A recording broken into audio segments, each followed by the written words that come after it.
Welcome everybody to episode 16 of the Take Aim Gamescast. I'm your host Scott Mills, the Microsoft/PC expert, and I'm joined on my left by Brett Wolf, the PlayStation expert. Hey, what's going on, y'all?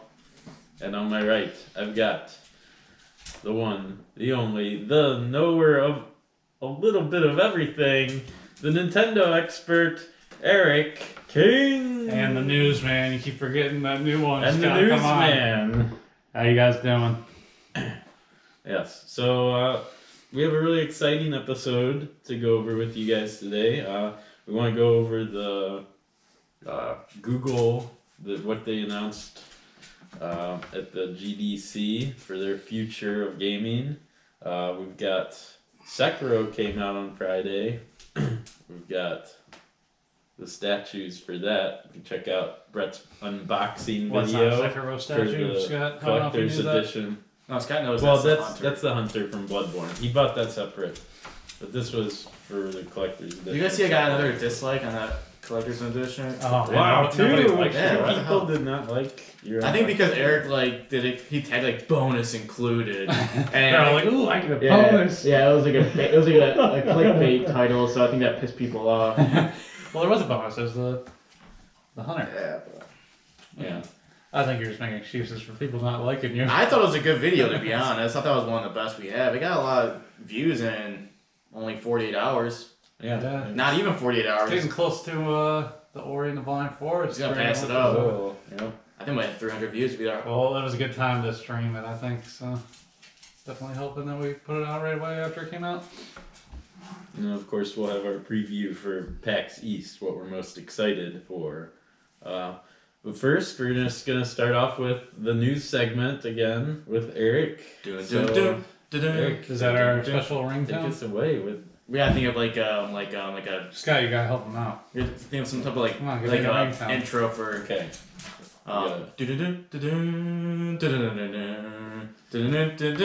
Special news with Eric King.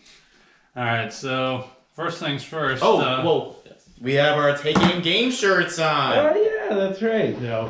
This is what we're gonna be wearing to PAX East. Move. Can you Can you see it? squat down a little bit? There you go. Yep. Yeah, that's it. good. Uh-huh. That's good. And also, you might notice we have a different recording angle. We just invested in a GoPro for recording. So we're gonna take this bad boy to PAX East. So if you can tell, different the angle's different. It's kind of a little bit weird, but How's that looking? Doing good. it's pretty good. Oh, there's the. Thanks. That's Alright, the news. so- That's the news. And that's the news. Anyways, first things first, we'll start off with Persona 5. What's that developer name again? Well, it's Atlas is like the publisher, but they have like a team. I think it's called like the Persona or the P team that works on. But pretty much it's just Atlas. Okay, so Atlas announced that they're releasing a new version of Persona 5 called Persona 5 Royal. And they put like a little trailer with it. I don't know if you saw the trailer, but it had like a female in it. So everyone's speculating that I guess maybe it's going to have a female lead character. But no one really knows what it is yet. So. I mean, if I had to guess, because the Joker, who's a male, he's the main character in the Persona 5. People are saying this could be like a new, not like a villain, but maybe like a new character, and that will become like your confidant and can join your party when you battle, and you might be able to romance in the game. But I think other people are saying it could be like a parallel universe running parallel to, not parallel universe, but a storyline running parallel to the actual what are they called? What's the group called? God damn it. What are they called?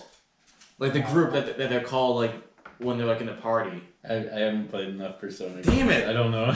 It's not the Heart Stealers. It's I'm sorry guys, I forget what it's called. Jesus, Brett. But no, I mean it seems like Let's be our expert. We'll leave comment on. Well, because I think Persona 4 and What are you talking about? The bad guys? Just call them bad. No, the good guys. Oh, the good guys. Yeah, like Joker, Lady On,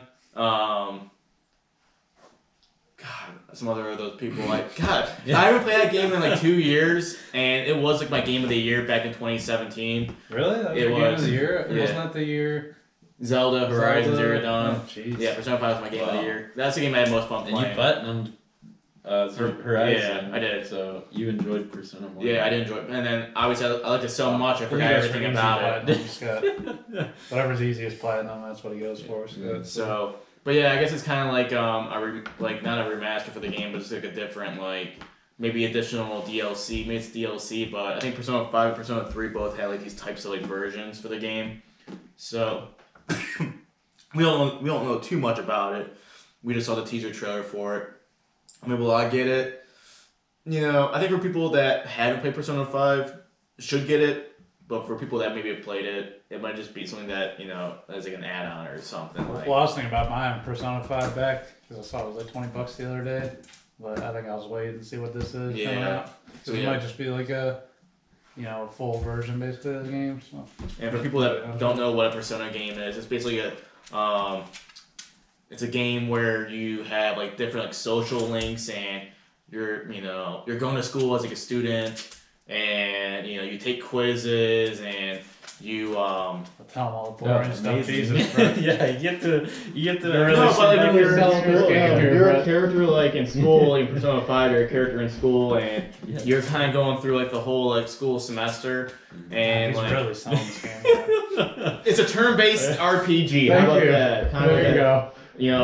It's kind of like a Pokemon sort of game. It's basically a Pokemon game. It's a JRPG. You don't actually level up your actual character. You level up your personas that you acquire, and I think your main character actually gets like different things that you get later in the game. But different things later in the game, huh? Sorry, the game is. You go back to school. But alright, I'll save you right now. We'll go on to the next news story. I'm sweating over here. Alright, so next thing is just a little news. I guess some people might consider this big news, but Xbox and PC exclusive Cuphead coming over to Nintendo Switch. Yes. You got any thoughts on this, Xbox expert? No, I think it's good. I mean, Microsoft, they're trying to do more cross-play stuff, and I think that's cool that they're willing to get these games out that more people can play. Yeah. It's a very difficult game from what I've heard. I haven't actually went through and played it, so it's kind of weird to have it come to Switch, like such a difficult game, but it got announced for April 18th, so anybody who doesn't have an Xbox, I guess, and does have a Switch, it'd be cool for them to be able to check that out. Further, going further down that, Microsoft and Nintendo partnership, trying to get, the rumors where we talked about Xbox Game Pass maybe coming to Switch eventually. Stuff like that. Well, I know a lot of Xbox fanboys are saying, "Oh, well, we're gonna get Zelda and Mario and Smash Bros on the Xbox." That's not gonna happen. No, it's not. That's never gonna happen. Yeah. But No. Yeah. I mean, I would be so surprised if that ever happened, but it won't happen. The cool thing about having these type of games on the Switch though is being able to play these little indie games on mobile. Well, also I have a point I want to say. Xbox, more so Microsoft, is trying to create a platform and reach it to across every audience. Well, and I think, and we'll talk about this more when we talk about the Google's new streaming thing. But I think Microsoft's trying to go down that road too, as a cloud streaming, the future of gaming type of thing. I mean, I don't think it's more so about hardware. I do think Xbox will cease to have hardware maybe after this generation and focus really on just the actual platform. I think they'll let Sony, because they're not able to breach into Asia and Europe like they can the United States. Yeah. So it's kind of I can see them really giving up on hardware and focusing on Xbox, the Microsoft Store, and their xCloud streaming service that's been rumored. Yeah, I think if there's going to be a competition more now between Microsoft and Google and maybe even Amazon. In the coming years. Yeah. I think Xbox is going to cease trying to compete with Sony and Nintendo with hardware and focus really on the actual platform of look at Game Pass. All exclusives are coming to Game Pass right away when they get launched. and now you see them working with Nintendo.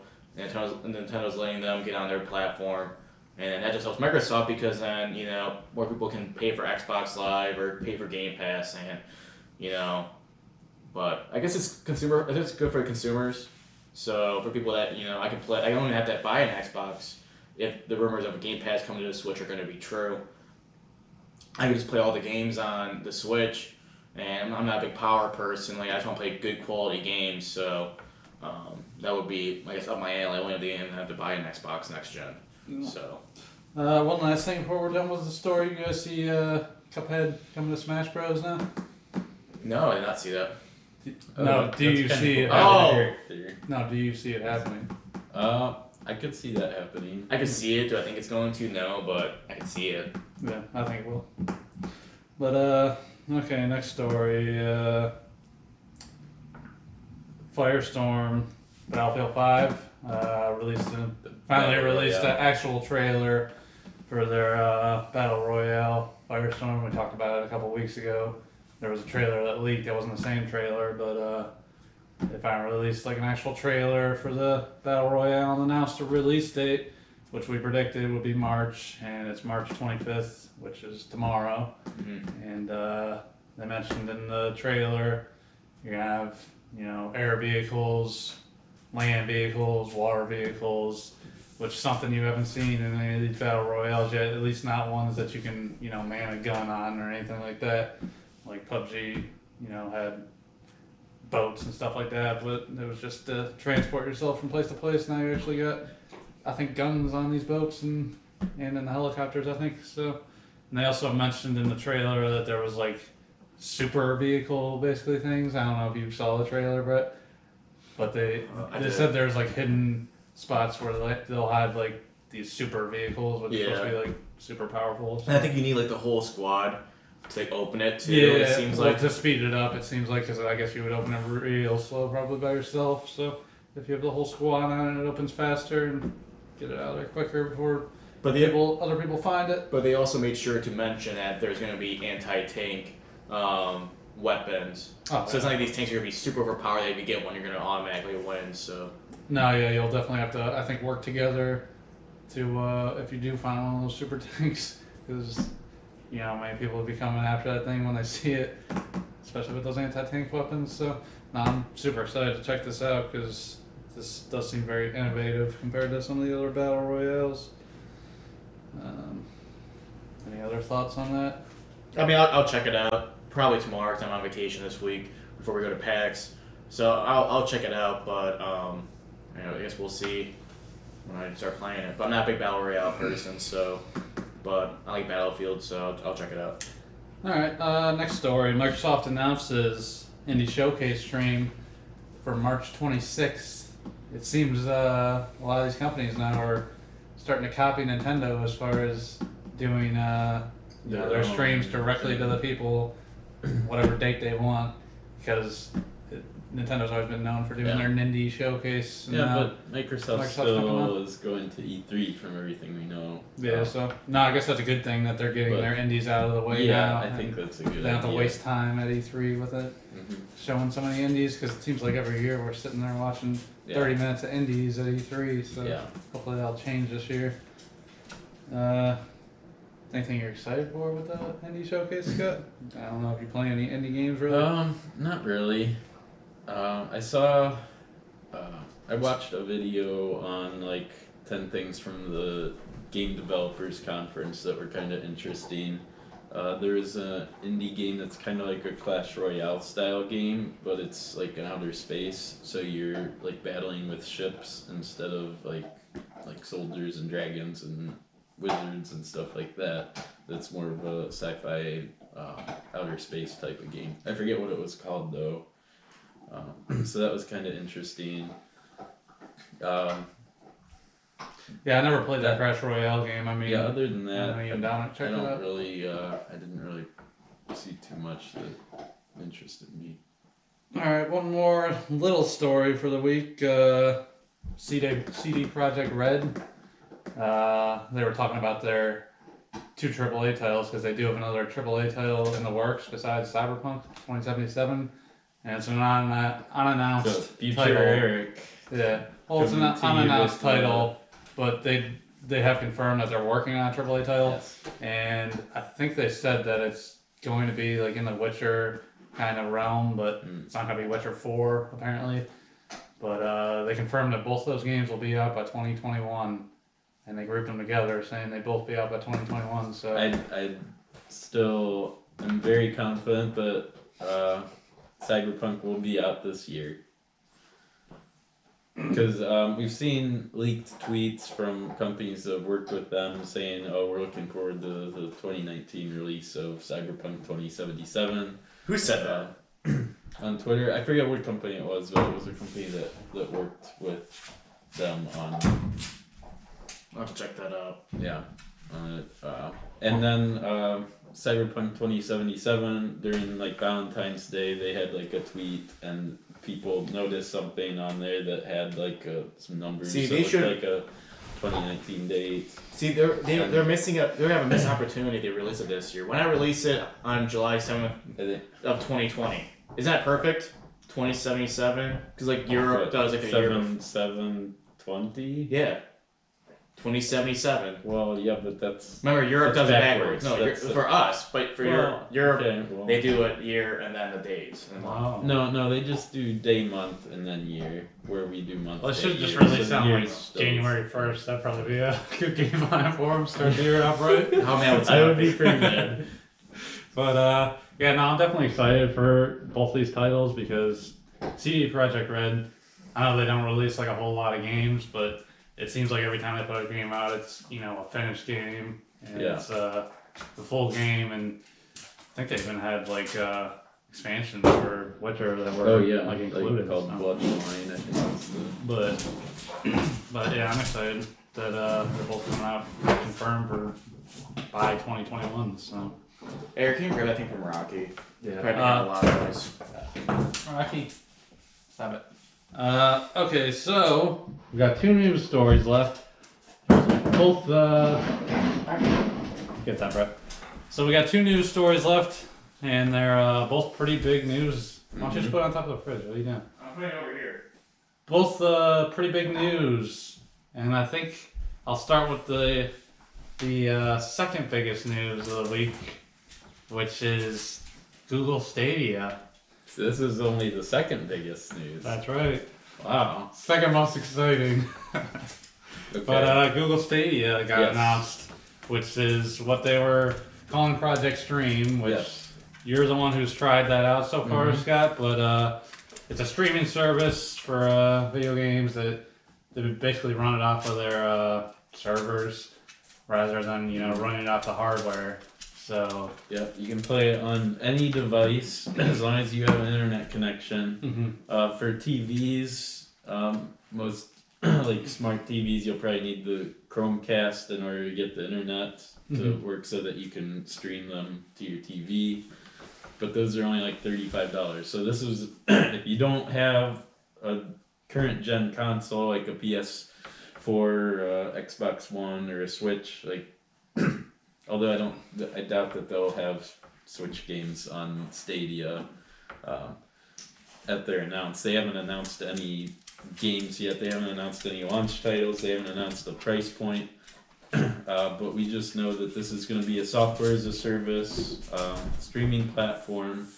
So that probably means there's going to be a monthly subscription that you would be paying, and they're going to have a library of games. We don't know how big their library is, but we know they work with Ubisoft a lot because they had the Assassin's Creed Odyssey was obviously their. Ubisoft seems to want to get into bed with everybody. They're they're trying war. They got like a little thing going on with Nintendo doing the little strategy games. So. Yeah, they showed off Doom as well, so that suggests they're working with Bethesda and id Software, and id Software.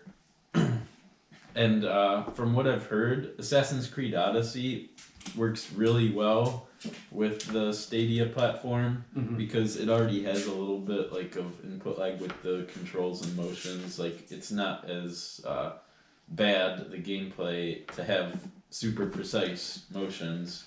in Odyssey, whereas in Doom, from what I heard, people said that you could notice the input lag, like, and it's not necessarily a frame rate reduction, like a reduced frame rate. It's just from when you press the control to move your angle for shooting, there's a delay to when you see. I probably saw the same article as you, but what they said was like if you're playing on PC, you noticed it a lot more. Yeah. Because you're moving the mouse and it's lagging behind. Yeah. But they said you didn't notice it so much with controller. Yeah, and from what I could tell, like it's really good. Like it works really good for what it does. It's not very much, but it's just enough that if you're a real competitive multiplayer player, then you're probably still gonna want to go physical. Yeah, I would agree with that. Because you can still get best performance there. But in terms of graphics, like the Stadia is the way to go if you're concerned with visuals, because I mean you can stream these games what they set up to 8K, 120 frames per second is what they claimed. So I mean they're already developed their system for future generation of graphics there, so it's definitely really cool. We'll see how it's if it works, because it's all about how many people you can get. If they can bundle it with like the YouTube Premium or YouTube TV, like all together at a good price, then because we saw where you open up a game trailer like on YouTube for a game like Assassin's Creed Odyssey, and there's a button right in the YouTube channel that you press try out game, and they press the button and it loads like almost instantaneously into the game. You're actually playing the game, and that was pretty cool, but we still don't know any details on that. Like, is that the full game that's playable through YouTube when you click that button, or is that just like a demo, like where you could play it for a half hour or an hour to see if you like the game mechanics? So I would like more details on that. Another thing is, I talked about they need to have a good library of games. So there's 3 things for this to be successful. You've got to have a good library of games. You got to have a good price point, and the third thing is you gotta have a good market. You gotta keep people interested in it. But well, you mentioned price. Yeah. And I agree with the price point, probably the most. So it was very interesting to see that they didn't announce any type of price. Obviously, we're assuming it's some type of subscription service. Mm-hmm. I'm not sure if they mentioned that in the actual presentation. But they need to get that price point down, and it has to be a good price point to get people interested in that library. Scott, like you mentioned, it needs a good library to get people to want to even try it out. I mean, I agree with everything you said about the keys for Google being successful, and we've seen Google over the past decade, I would say, start doing projects and then they stop doing it because they bore with them after a few years. Like Google Fiber, Google Glass, Google Plus. Google Plus, they're retiring completely now. So it's like, will this be something that's kind of like they try it out for a couple of years and they hate it, and not even hate it, but get bored of it? I mean, obviously they're using this to make money. So yeah, I'm curious to see what the price is. It for me? Yeah. No, it's not something for me. Look for people like that don't have consoles and that want to strictly play on PC. And I feel like this is more of like a way for them to get YouTube to really get bigger, I guess. That you have to go on YouTube, right? Is this how? Am I understanding this correctly? Where you have to go on YouTube to do this? Or you be logged into, because YouTube's owned by Google. Yeah, it looked like it was through YouTube is what this was working. So you can watch like somebody streaming it and then, play the game alongside the streamer. Yeah, so that was kind of interesting. I thought like they had somebody playing NBA 2K19, and then there's a button that if you're watching the streamer who's broadcasting the game. And I guess if they have the feature enabled where they're enabling people to play with them, you can click the button like, hey, I want to play, and it'll put you in a queue to play against this person with your NBA 2K character. That's cool. And so I thought that was kind of a cool idea. If it's a successful thing, then that's a good way instead of, because a lot of times with streamers, and you'll see in these games, like, after they're done playing a game, there's like a wait, and this is with anybody playing multiplayer, you have to wait for matchmaking for the next game to start, and there's always a break. So I think that would help streamers out. And we saw with the they announced their controller. So Scott, like, you're pretty much spot on in our last episode about your predictions and stuff. You know, I kind of said that, you know, it's just a patent, doesn't mean it's gonna come true, but I mean, you said it, you know, looked legit, and you were right. Yeah.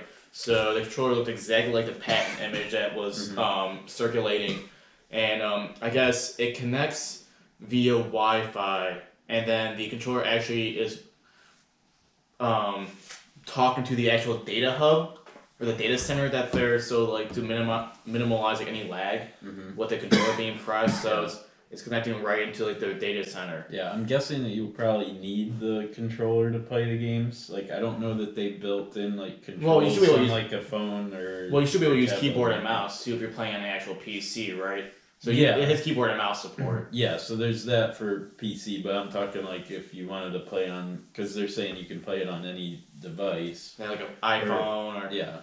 Did they mention? I know they talked about iPhone and Apple a lot, right? Did they show Android? Pixel. Yeah. Well, yeah, they were demonstrating the Google phone. Well, obviously they're going to have Android because okay. Google basically develops the Android operating system. So yeah, I didn't know that. Okay. Yeah. Yeah, that seems pretty interesting, and you know, I was wrong. I said it was an actual piece of hardware, but yeah, well, I mean, streaming, I still think it's years away from being very prevalent in our society and for like our gamers. I think I personally prefer having actual hardware and buying it just because I want to own it. Because you know, it seems like with this subscription, it's like once you stop paying for it, it's gone. Yeah. You know what I'm saying? So it's like, you know, I'd rather have something I actually own and I can, you know, take, you know. Yeah, keep. And I kind of agree with that. So I don't think that physical gaming is going to go anywhere anytime soon.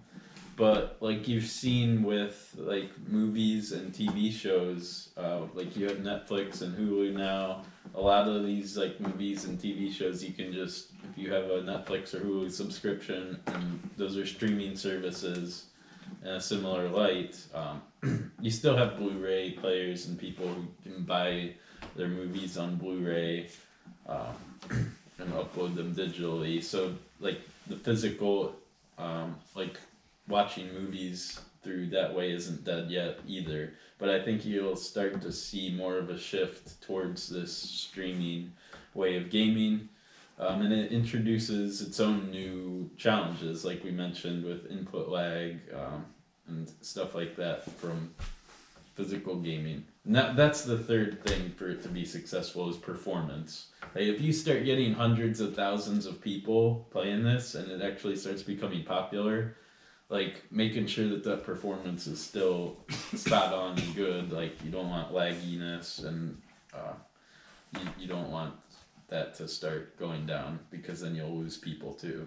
So there is a library of games, there's the price point, and then there's performance. So those were the... Yeah, I think it's cool, but we'll see. I mean, Google's the first one getting into this business. I think we'll see Microsoft, we talked about xCloud. They are trying to get into this streaming business. We've seen, there's rumors that Amazon is looking at creating a game streaming platform as well. And that'll be in the next year or two, if those rumors are right, that Amazon will be announcing their platform. So there's going to be competition among these companies, big companies like Google and Amazon are huge. Right. They believe that this is the future of gaming. So, I mean, if they push it hard enough, I mean, it could become a big thing. But I guess we'll see. Yeah, we'll see. I do think streaming is going to have a place in the future. I just don't know. Like, I know PlayStation Now with PlayStation, they were doing kind of like a streaming service off of the PS3s that they have and PS2s, but now you can download PS2 and PS4 games to your consoles. So, but yeah, exciting stuff that happened last Tuesday. So, yeah. As far as my thoughts go, I just don't. I don't see the. No, I was gonna. I don't see the performance working quite yet. I think there's going to be a lot of hiccups as far as when they first release it.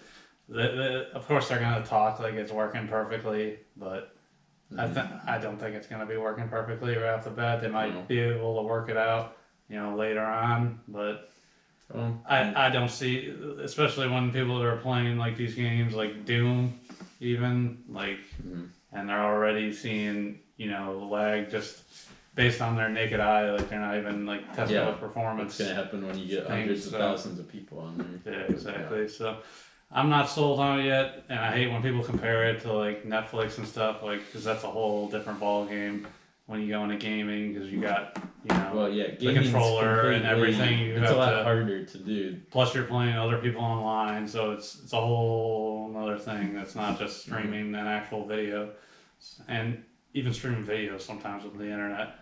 It doesn't even work that great, so if it's not working that great for videos, I can really see it being an issue with games. So, but they say it's working, so I guess we'll see. You never know until they put it out on the market. Yeah, and they said that that Google Stadia is coming out in 2019, and we will find out more details in the summer, is what they announced. So I'm guessing we'll know more about launch titles and price points in the summer. So we'll keep looking at that. All right, and the big news for the week. Number one story. Sony revealing new PS4 games in the State of Play live stream Monday, March 25th. And I don't know, they didn't tell us a whole lot about it, but I know Brett heard a big rumor about what could be coming for Sony in this video. I'm trying to think what I told you. So there were a lot of things were kind of being rumored around. So in the actual post, they mentioned that they were going to announce some PS4 games and PSVR games. So you might see some like indie games. I want to see like Concrete Genie, which is like an indie game that they showed at E3, or PSX, one of those a couple years ago. And could I see some release dates? Maybe I would see some release dates on, Dreams and maybe even like a trailer for Last of Us or a Death Stranding. Or a release date. But 2019. I think this is Sony's answer to kind of the Nintendo Directs and them not being at E3. And they mentioned these are being monthly, so how much information you're going to show every month. I don't like that. Hopefully they just make sure it's quarterly. And it's going to be the first time that they're doing this. So it could be a little bit rough around the edges. It might not be down to the science as Nintendo's is. It can't be worse than Microsoft and Xbox's Inside Xbox, which is just a panel, people just talking the whole time. Like they're showing this as like, hey, this is for the consumer. So hopefully we get some cool stuff. They mentioned software updates that they're going to talk about too. It would not surprise me to see that they talk about actual name changes finally going to be rolled out. I know it's in beta right now. I didn't get picked as a beta tester for it, but it's in beta, so I would assume we will see a software or a firmware announcement for that going into production and live for us. And then also there's a rumor going around, like the biggest news I guess for me, and that me and Eric talked about off stream, is that a leak from a Brazilian PS4 showed EA access on the actual PS4 update, on the PS4 UI. So I know this has been kind of a rumor that's been circulating for a while now, but I think we'll see maybe like a one last announcement, and it's EA access coming to PlayStation 4. Okay. So that's gonna be huge. So this is bigger than Google Stadia. Well, this is more exciting. It's okay. Well, because this is something that we haven't. I think it's more exciting because I'm not, Scott, like, you'll probably use, check it out, but I'm not gonna check out Google. Like, I don't know if Eric's going to, because we have, we're not PC gamers like you are. I think this is bigger news because this is Sony's answer to them not gonna be at E3, which is, for us, like, video game announcements is kind of, and gaming is, the center of all this. Okay. But yeah, I think it's huge news. I think getting EA access will be huge for Sony. I know they shot themselves in the leg by not doing it when the console generation started. But hey, man, if we get some release dates for some very cool stuff. Last of Us. You think it's gonna be The Last of Us Part 2 release date? Yep. I don't know. I think there's gonna be a pretty hefty focus on Days Gone, probably too. Yeah, I can see Days Gone getting and I think the show might get a nice little some attention too, because the show's coming out the next day on the 26th, and then then Days Gone's coming out on April 26th. So yeah, I think it's it'll be interesting to see. It's at 5:00 Eastern time, 2:00 Pacific, and they're doing this.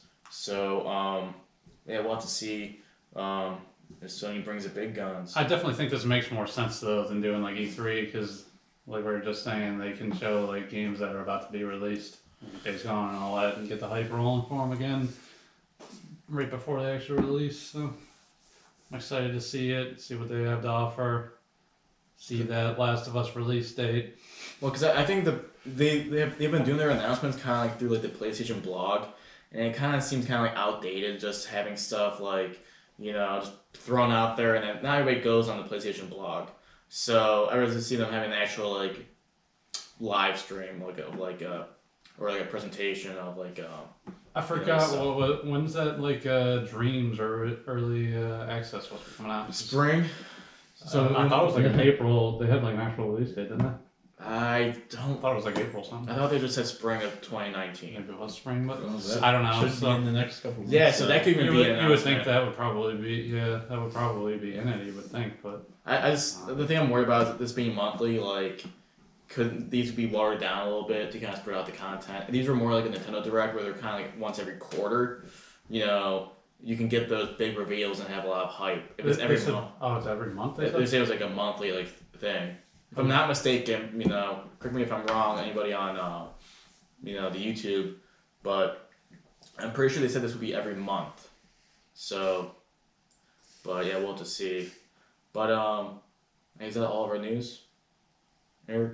Yeah, that's it. I was just trying to see if it said anything about it being monthly. Well, you looked that up. So, speaking of Last of Us Part 2, Scott Mills, you have completed. Oh yes, I did. Last of Us Part 1. Friday night, yeah, and I completed it.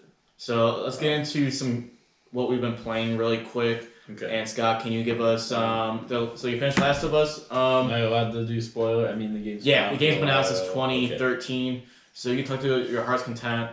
Okay. We're at 39 minutes. Yeah, right now. I really liked the game.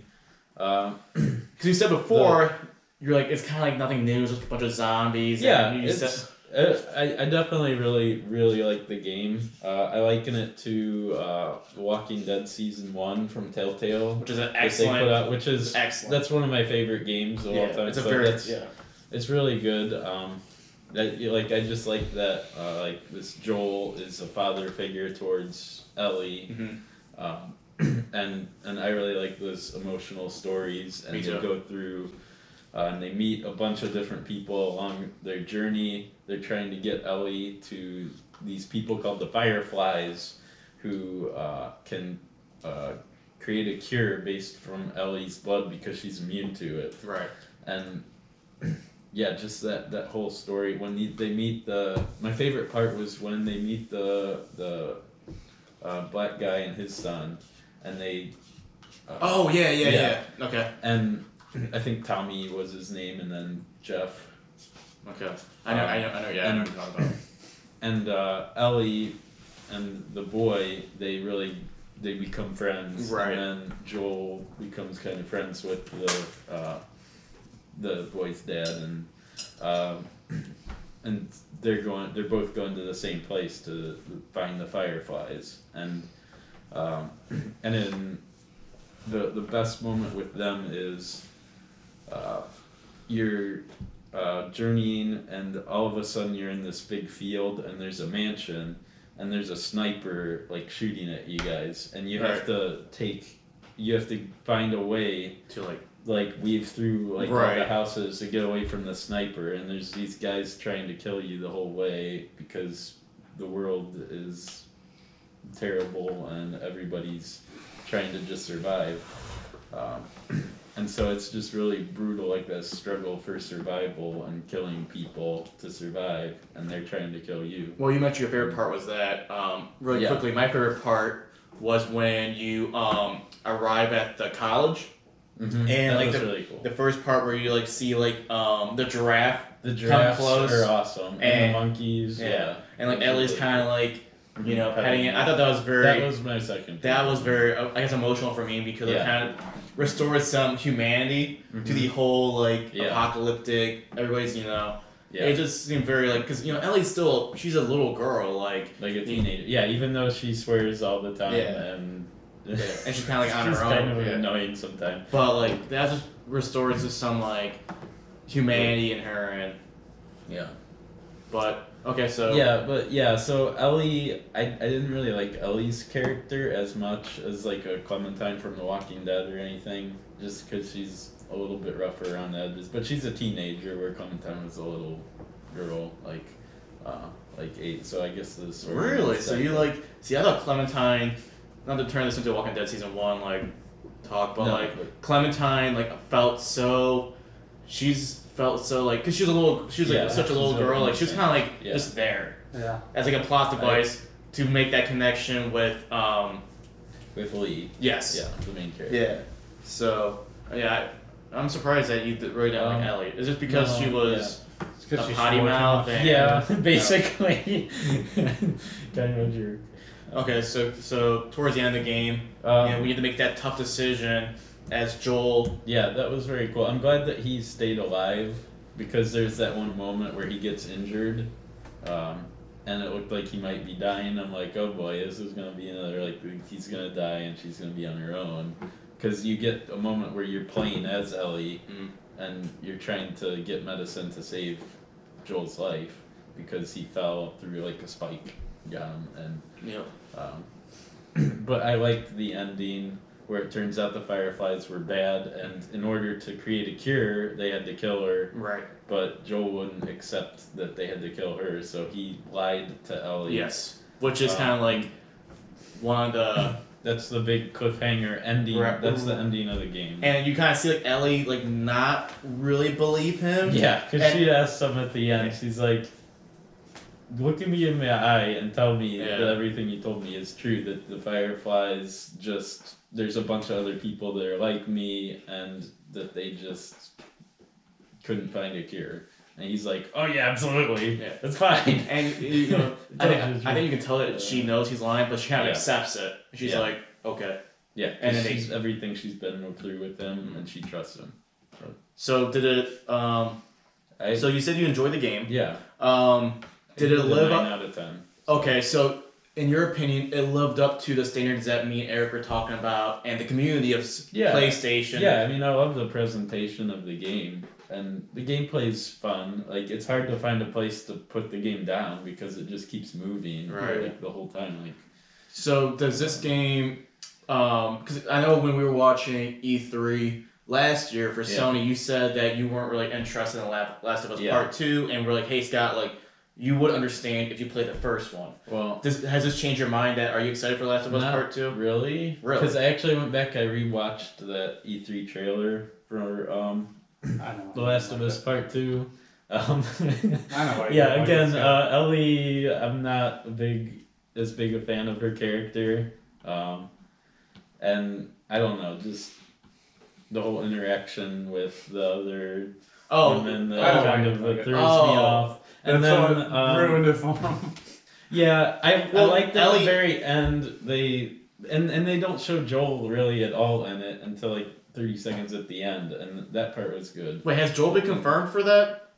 They had his voice where he opens the door at the very end, like the last 30 seconds. But we just haven't seen his character though yet. We have his voice. Yeah. So it could be like a flashback. It could be that he's dead. We don't know if he's actually in the game as an actual character. Yeah, I don't know if he'll be a playable character, but he's in the game. So, well, we know you played the DLC too, right? Yeah, the and I did not like that. Because that game, that DLC the same reasons, it shows that Ellie is a lesbian. She's gay. Yeah. So, because she has that relationship with the other black girl, and which I still don't understand, like where she came from or anything like that. Like what?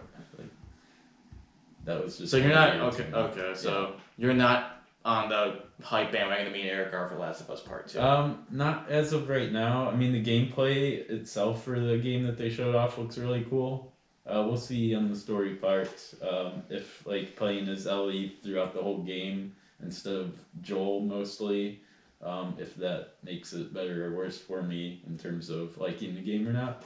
But I definitely will be trying it out. Okay. So it doesn't like make me not want to play the game at all. Alright.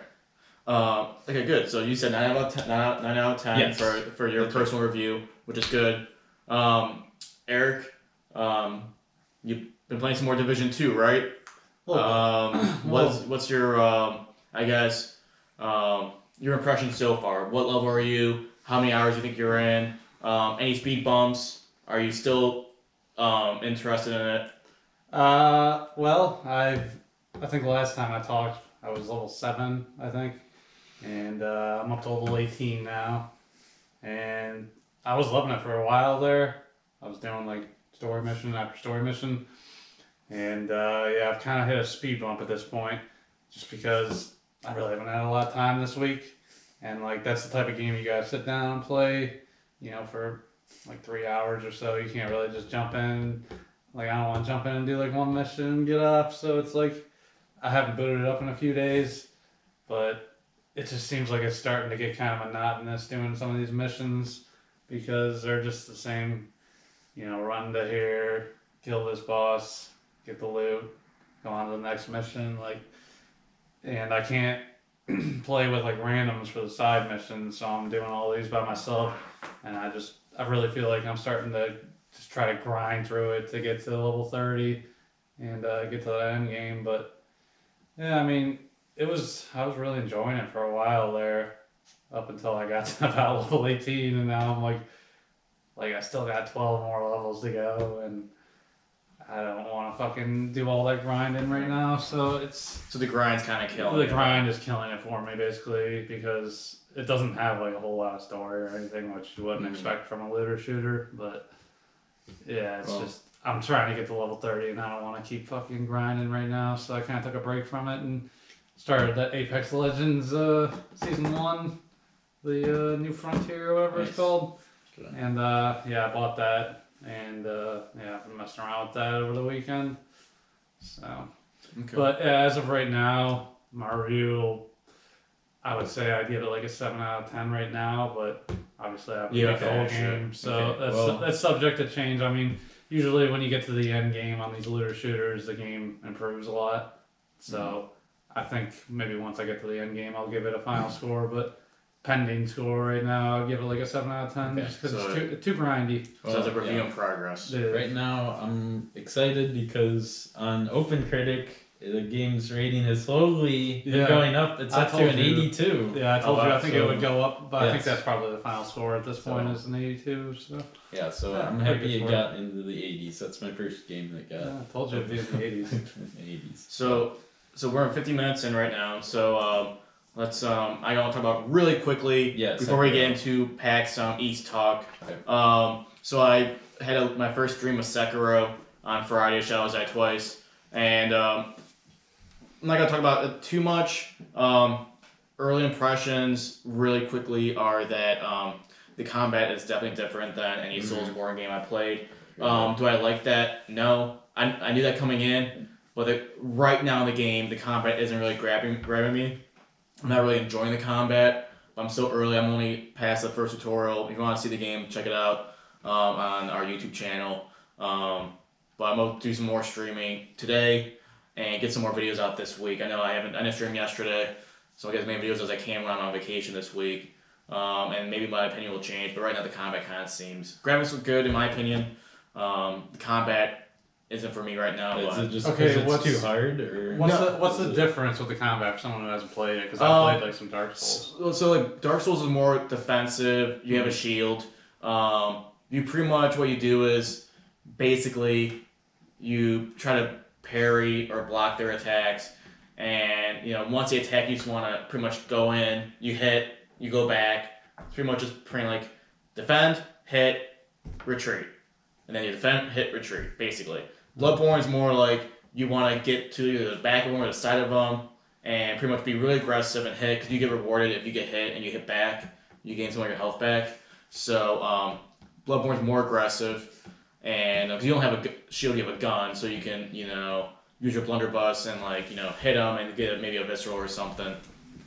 But for Sekiro, it's more so it's kind of like a strategy where right now all I have is 2 buttons: L1, R1. R1's to attack, L1's to defend. So again, I'm really early, but pretty much you just gotta defend and wait for them to finish hitting, and then you hit them with R1, and you pretty much just defend and hit. So I haven't even used my prosthetic yet, so I'm not that far in the game. But it seems like a more like a strategy. So again, when I start messing with the grappling hook and the prosthetic, it might change my opinion. It probably will. It definitely will. But right now, it's again so early. But the combat, the whole posturing system really isn't, I guess, fun. And but again, that'll change. Well, when I looked at the early reviews on OpenCritic, that game was sitting at a 91. So right now, that's the highest rated game that anybody's drafted. It was the first overall pick that Jared's team took. For that fantasy league, I didn't realize I was looking over the scoring. I didn't realize if you get over a 90, you get plus two points for every point. point. Okay. All right. So we're at 53. So PAX East. We're gonna be going there. That's this coming weekend. We're really looking forward to it. To going to Boston. We're gonna be there on Friday. Yes. The 29th. You got those tickets still, Scott? God, I really hope so. Yeah. We're gone. So, really quick, I want to know, what are you most excited for at PAX East? Well, I'm excited for my ticket to be in my hand. Okay. So, but I'm probably most excited to see what that Borderlands 3.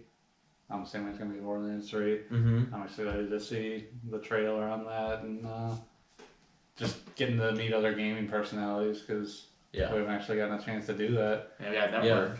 Because we're all the way out in Cleveland, and then all these other guys are usually West Coast, so it'd be cool to meet some of these guys. It will. So. I'm excited just to kind of be around a bunch of other people with common interests in terms of video gaming. Mm-hmm.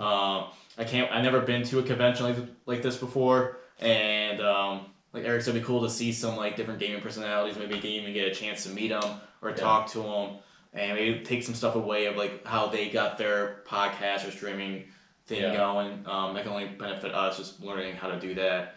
And I'm excited to see what kind of games are being shown. I'm sure some indie games, but I know Days Gone and Dreams are going to be there. Mm-hmm. So do I think I'll get my hands on it? With only being there for one day, I don't know how long the line's going to be. Yeah. But no, I'm super pumped to be with everybody that's going to be there and kind of take that whole building in the atmosphere and everything like that. So yeah, I agree. I definitely, with Eric, I'm looking forward to Borderlands 3. I'm looking forward to Obsidian said that they're going to be there doing a panel on the Outer Worlds, which I drafted for my Taking Gamescast. I'm just excited to see these different booths and see if there are games that we can try out. If there's games indie games that are being demoed, I'd like to kind of see some of this. I think we all plan. In that, I know I was kind of talking to Eric. It's gonna be a whole day thing of us being there. We'll probably be there as much as we can until our legs fall off, and then we'll see what happens. Yeah, I've never been to one of any gaming conference before, so I'm just excited to see what to expect. Like I've always heard that it's really fun. Like I always enjoy going to the Arnold Classic every year. That's a bodybuilding expo. Yeah. Like it's just the whole experience of like going to different booths and seeing what these creators have created and what they're because they're always really excited to show you all of their stuff too, and that's always cool to see the passion that people have for their craft. Right. So All right. so yeah, that's that.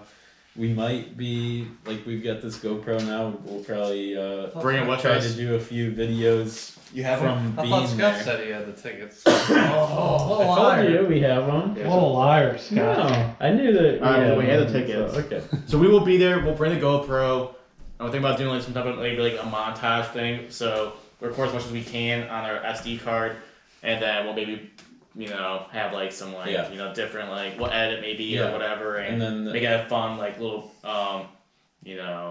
documentary so to speak of our travels. Yeah, next week's episode, then we'll give you our impressions of the conference, what our favorite parts are, anything interesting that we discovered there. Yeah. And so that will be very cool. I'm looking forward to it a lot. With that, we're going to wrap it up for today. Thank you, everybody. You've been tuning in to our episodes. We thank you. If this is your first one watching and you like what you see, subscribe, just like it says on the back of the shirt. Looks good, Scott. Subscribe on YouTube to Take Aim Games. Take Aim Games. So, thank you, everybody, and have a good week. And we'll see you at PAX. We'll see you at PAX. All right.